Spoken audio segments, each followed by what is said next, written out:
Hey everyone! Today on the plastic canvas we're painting my wife's D&D character that I made in Heroforge.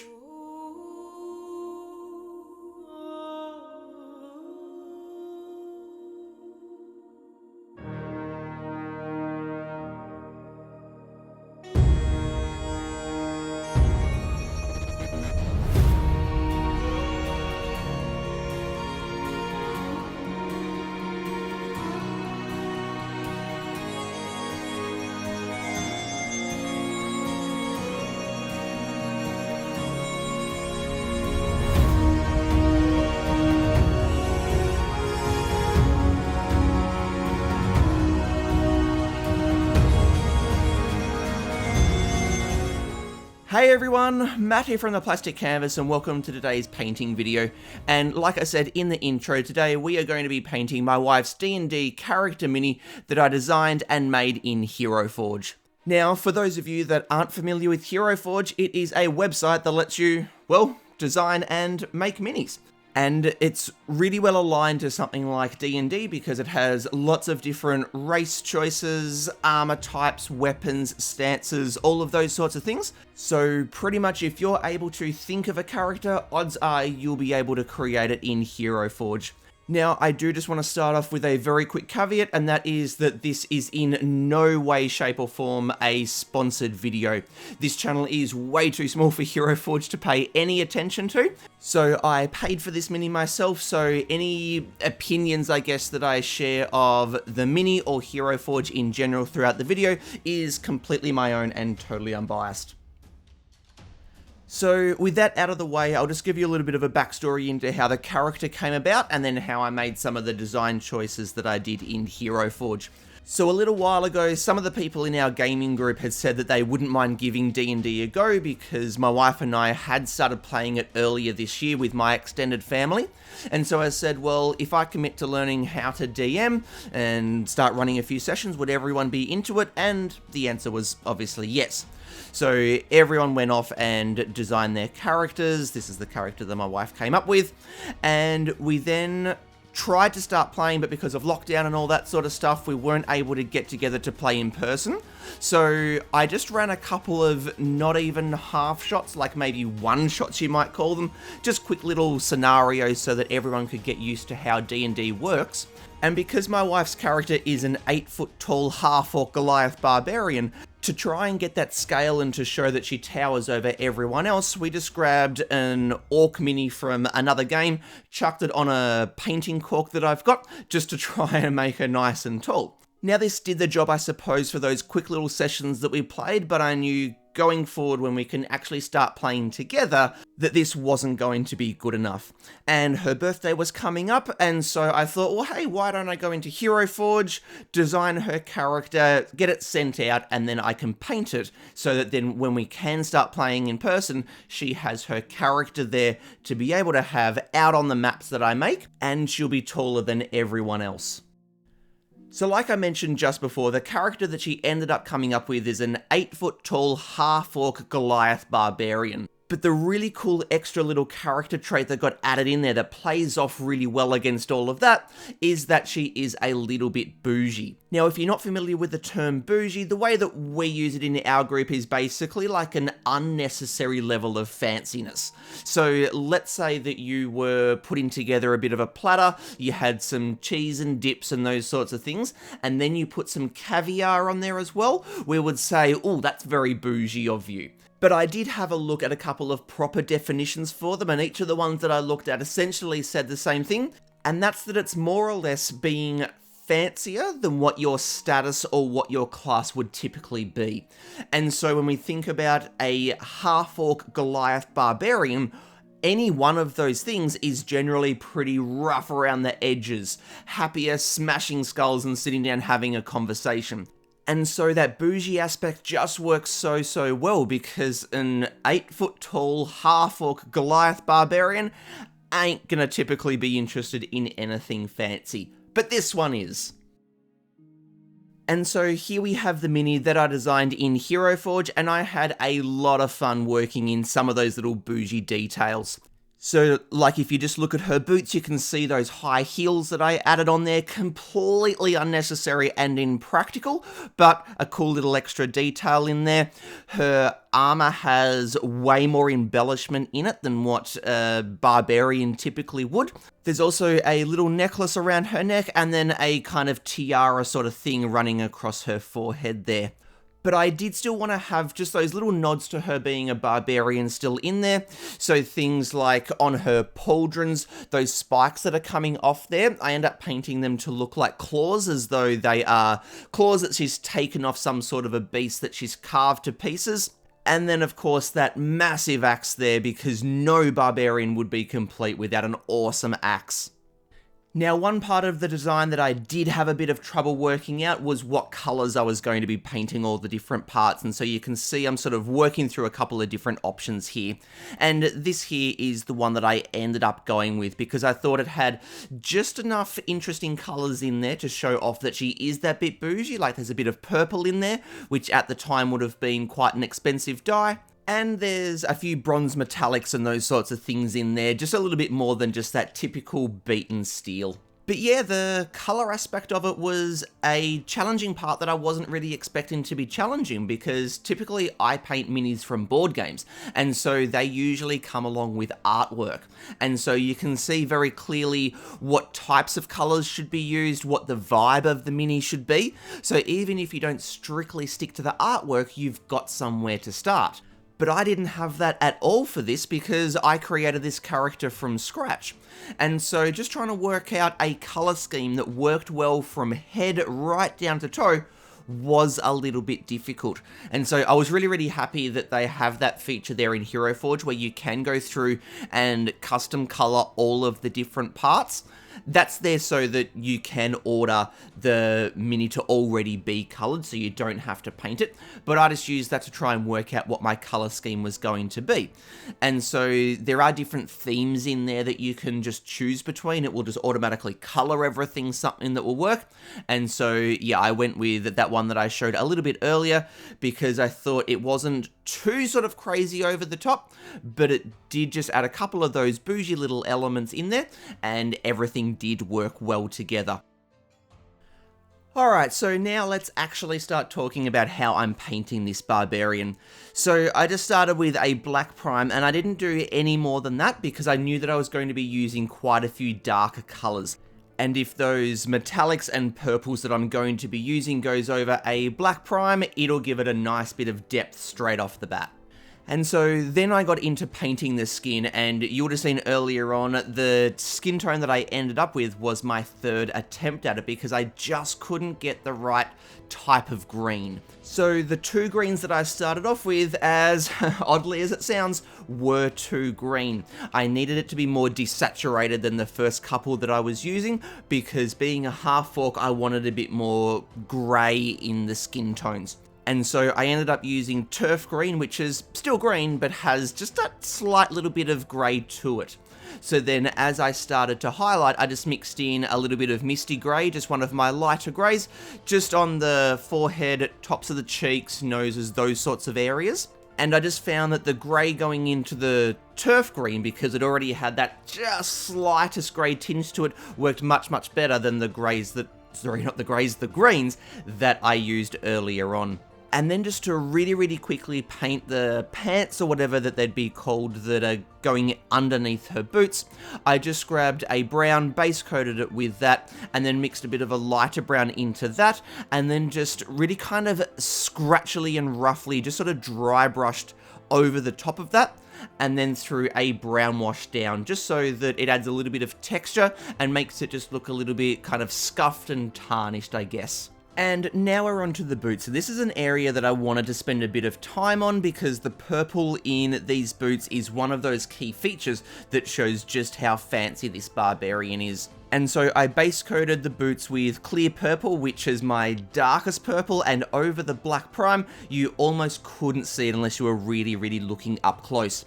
So then into that clear purple, I then mixed in the twilight purple, which is kind of my mid-range purple, and just started to do some highlights. So just where the light would be hitting, I just layered that in and then feathered out the edges just so that it blended back into that previous layer. And so for each layer, I just mixed in more and more of the twilight purple so that there was less and less of the clear purple. And for each layer, just gradually reduce the amount of surface area that I was covering, making sure though that I kept feathering out those edges just so that it blended nicely into the previous layers, just to try and get that nice smooth blend. And then once I ended up at the point where I was just painting with straight twilight purple, I then started to mix in the amethyst purple, which is my brighter purple. But the exact same thing was happening. Just as every layer got more and more of the amethyst purple, the surface area was being further and further reduced, feathering out the edges so that they were getting those nice smooth blends.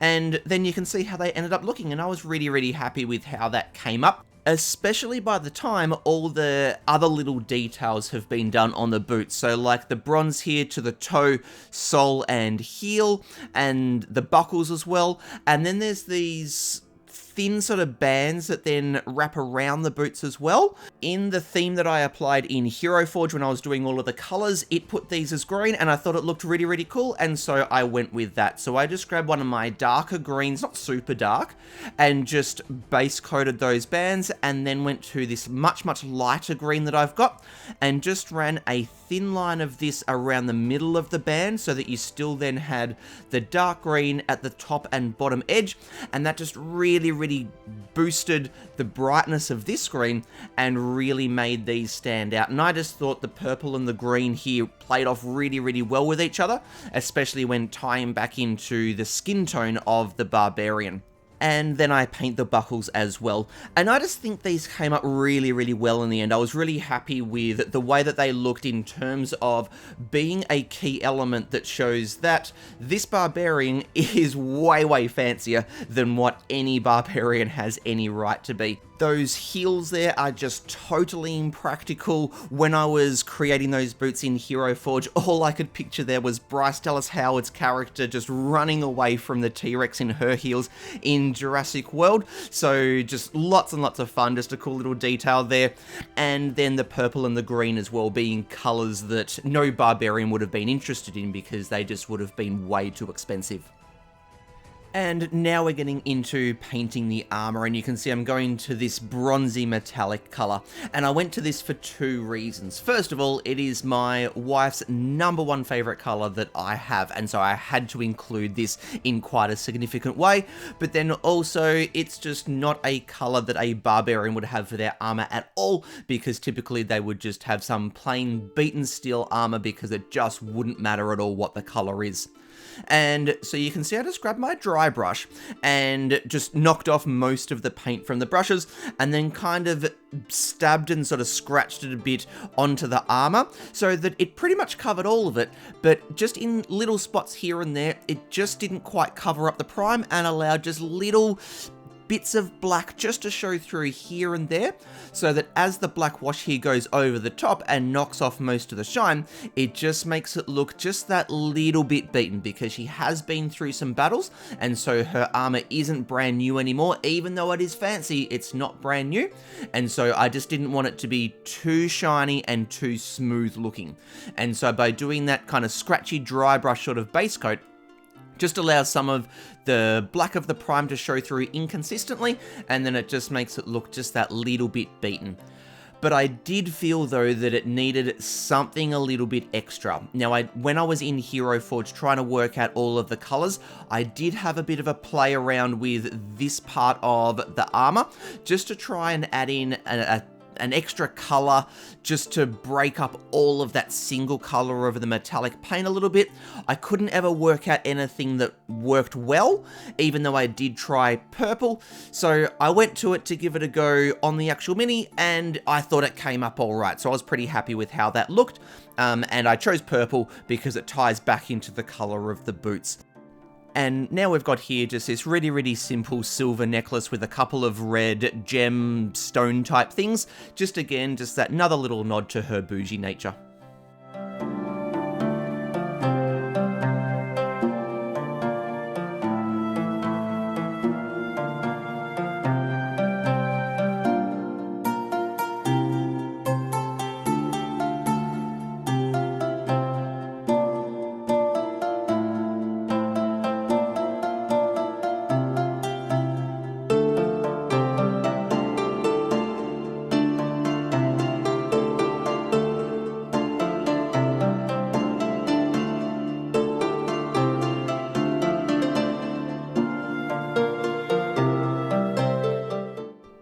And so now I'm just starting to work on these leather wraps that are going around her arms just to act as a little bit of light armor. And as I was starting to work on these, one thing I was really trying to stay a bit conscious of was not leaning too heavily into just the bougie aspect of the character. I also really wanted that barbarian and Goliath side to come across as well, because these are pretty fearsome warriors. And so even though she is wearing stuff that is way fancier than what a barbarian would typically be wearing, she does also go full bore into battles. And so I wanted these leather wraps here to look as though they have taken a bit of damage over time. They are scuffed and tarnished, all of that sort of stuff. So I just base coated them with my polished leather so that it's just got that brown leathery tinge to it. Then I threw a brown wash over the top just to flow into the recesses, just to bring out the different layers of the wraps a little bit more. And now you can see with the skeleton bone, I'm just painting in some lines and dots just randomly over all of them, so that now I can go over with some different colored washes. You see there a brown, a yellow, and a red. I just put these randomly in different spots, blend them together, mix them together. There's no real rhyme or reason why any particular color goes in any one spot. And what this is going to do is add a bit of natural variations with the colors just to make it look as though the leather is aging, but it will also dull down those lines and dots that I did with the skeleton bone. And then once the wash is dry, then I'm going to come back with the skeleton bone again and do another layer of those lines and dots, but I just won't cover quite as much surface area as what I did with the first layer. And so the idea here is that it's going to be building up a scratched and scuffed kind of look, but that it's happened over time. And so after I do this layer of the lines and the dots with the skeleton bone, I'm going to come back with those same washes and do a second layer. And so it will make the first layer of these lines and dots even harder to see, but this second layer here will show through a little bit more clearly. And so it'll look as though these scratch and scuff marks have occurred over time. And I repeat this step a couple of times. Each time though, the amount of surface area that I cover with the skeleton bone just gets less and less and less until the final layer that I do, which is a very, very careful, really just around the edges of each of these wraps, just to be the most recent scratch and scuff marks, but that just really lends to the fact that all this damage has occurred over time. She's had these wraps for quite a while, and it really just helps to sell that look that she has been through a whole heap of battles, but doing so in her fancy heels.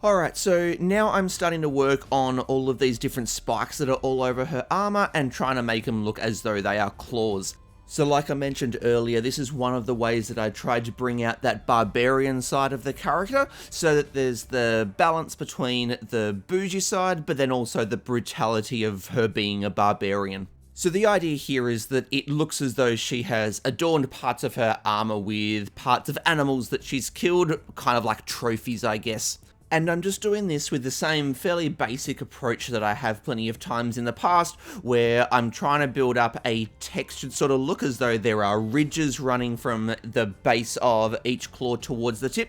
And also that the base of each claw is darker than what the tip is, which is often what you see with claws and horns. So I just base coated with earth brown just to set that dark base coat so that I can then build up layers over the top of that, but allowing that to show through at the base so that the base will be darker. And then just using gradually lighter bone colors, I just started to paint striations or just lines running in the direction from the base of each claw towards the tip, but having them apart towards the base where they start and then converging at the tip. And then as I do each layer and it gets lighter and lighter, I just start further away from the base and closer towards the tip so that the tip of each claw looks as though it is lighter than what the base is. And then what I'll do here in a minute is swap over to a sepia wash and put that over the top just to dirty the claws up a little bit and make them look a bit more aged and almost sort of as though they're starting to rot a little bit, I guess.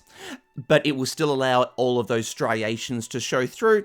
And then I'll just swap back to those lighter bone colors, and then I'll just sort of blob a bit on at the end, I guess, for lack of a better term, and then just feather the edge out so that it will gradually allow the striations to show back through from underneath, which just really helps to boost the contrast between the darkness of the base and then the brightness of the tip, just to really push that transition that's happening there. And I think you get a really good effect with this, especially when you're looking at the mini from a bit more of a distance, because you have such a good depth of color within each individual claw or horn, whatever it is that you're trying to go for, because you're going from that dark brown at the base wherever the claw or horn would have been meeting either the head or the hand or paw, whatever of the animal, right through to that bright tip, and that's happening on each individual claw. So that then when you see all of those kind of put together within the whole mini, they just really stand out because there's so much contrast and depth of color within each individual claw.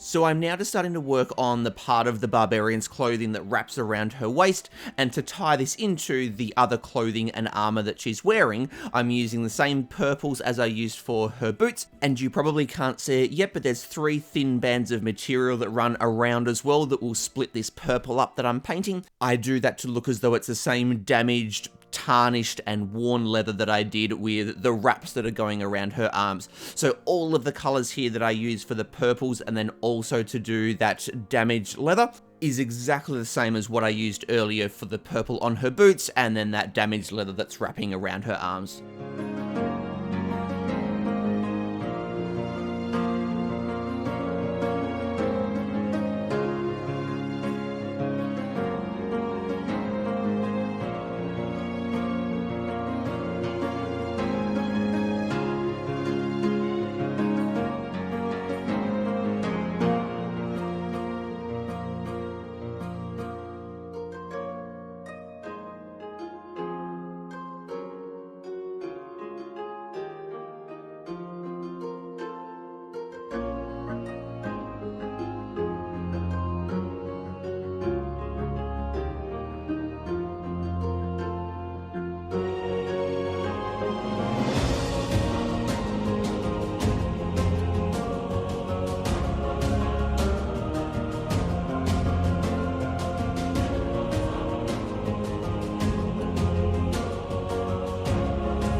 Alright, so now I'm starting to work on her hair, and I didn't really plan this out too much in advance about what colour I wanted her hair to be, because I wasn't sure whether I wanted to go down the road of doing something a bit flashier, like some blue or purple hair or something like that, or if I wanted to keep it a little bit more traditional. So I knew that after I'd painted all of the other parts of the mini, that I'd then be able to work it out based off all of the different colours that I'd used.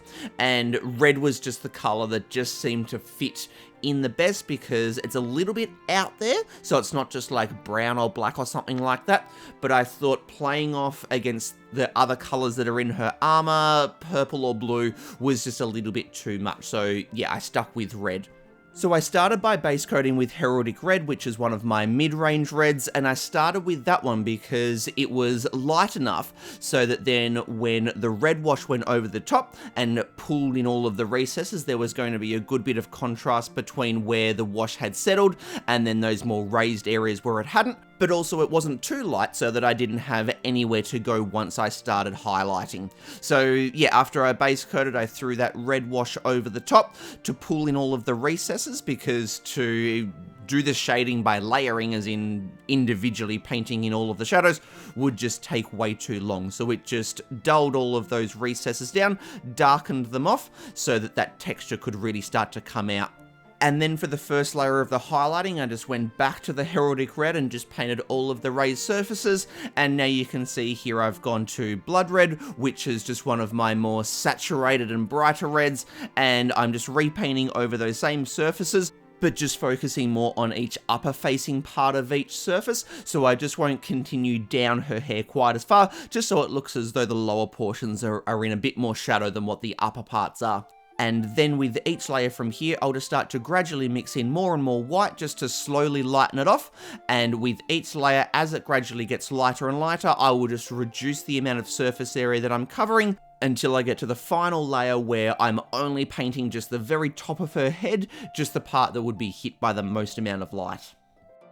Now, one reflection that I did make after I'd finished the highlighting is that I think the tones of the highlighting probably would have worked a little bit better if, rather than starting to mix in white, if I'd mixed in some oranges at first and then maybe some yellows to lighten it off, because it just would have kept it more in the red tones rather than just starting to shift a little bit into the pinks. Now, her hair definitely still reads as red when it's finished, so it's still fine, but I think, yeah, probably going into oranges and yellows and then maybe a little bit of white right at the very, very end would have just worked a little bit better, but still happy. But yeah, just a little reflection that I made.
So I kept the painting of the axe pretty simple, so wooden handle and then a bit of a roughened metallic head to it to make it look as though it's been through quite a few battles. But of course, to tie into that bougie nature, I did want to do something a little bit different. And so with these couple of spiky bits on there, I wanted to make them look as though they're like gem sort of things, or just at least some sort of shiny stone rather than just a little bit more metal, I guess. So I started by base coating them with one of my darker blues, so that by the time I work up to a really light blue, almost white for some very small sharp highlighting, there is a really good bit of contrast. And then you can see I've just moved to a lighter blue here, and I'm just starting to pick out some of the edges of the texture that's in these stones. So all I'm really trying to do here is just make it look as though the light is just catching and bouncing off the edges. So once I sort of blocked in where I want these highlights or these reflections to be, as you can see, I'm now just starting to mix in some white, and I'm just going to be picking out kind of the tips or the points of each of these reflections, and then just feathering out the edge away from where I want the sharpest point of the highlight to be. And then I'll gradually just work up to some straight white, just right on the very tip of each of these points of reflection, just to make it look as though parts of this gem type thing is in really dark shadow, where that base coat is still coming through, and then works through to the brightest part of the highlight. And then what I also do a little bit later on, after I've painted some of the other parts of the axe, is do a gloss varnish over the top, and that will just help to make them look as though they are a shiny stone, rather than the more dull metallics that are around it. Now, I'd never painted gems or anything like that before, and I didn't look up any tutorials beforehand on how to paint them. I just kind of made it up as I went along, so whether they really actually look like gems or not, I don't know, but they do at least just stand out as something a little bit interesting, and having that blue in there just adds to that little bit of flair and that bougie nature, because if this was a traditional axe that a barbarian would have, there'd be absolutely no embellishment in it at all, because the single most important part of that axe is the sharp blade. So this was just some little extra detail that I just wanted to pick out.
Now just here, these skulls and different parts of the skeletons that are kind of jammed in under all of these stones was a really cool little discovery that I made after I'd ordered the mini, because I just picked this base because I really liked that stone that's jutting out and the epic kind of pose that she gets on it. I never actually saw that all of those skulls and bones were under there, but I was really happy to find that, because it's such a cool detail that ties in really well with her being a barbarian, because it looks as though she's just finished some epic battle and that she's now standing there looking over all of the enemies that she's slain. And now, as one final detail to really bring out the barbarian side of this character, I wanted to do some dripping blood coming off that axe. So you can see I just grabbed some of the plastic packaging on my green stuff, and I just snipped off a really thin bit of it. And then just with a little bit of super glue, I'm just sticking them onto the lower facing edges, just where the blood would be pooling. And then with the blood for the blood god, I'll then just be covering that up with this blood mixture, and then a bit of some spattering and streaking effects on the blade as well. And so this, alongside that epic pose, will just make it look as though she has just finished an epic battle.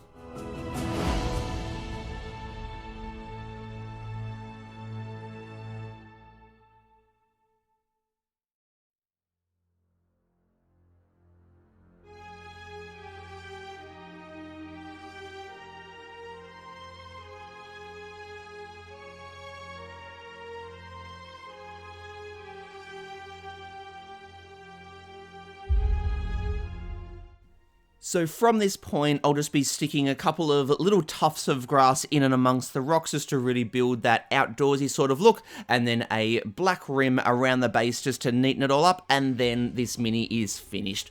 So thank you very, very much for checking out another one of my videos. I really, really do hope you enjoy it, especially the fact that this mini hasn't come from a board game, which is what I normally play, so I had a lot more freedom with the colors that I chose, and really going from a concept right at the start through to a finished product at the end. And I had lots and lots of fun painting this character, really working in those bougie couple of elements, both through the design and then the colors that I chose to paint it.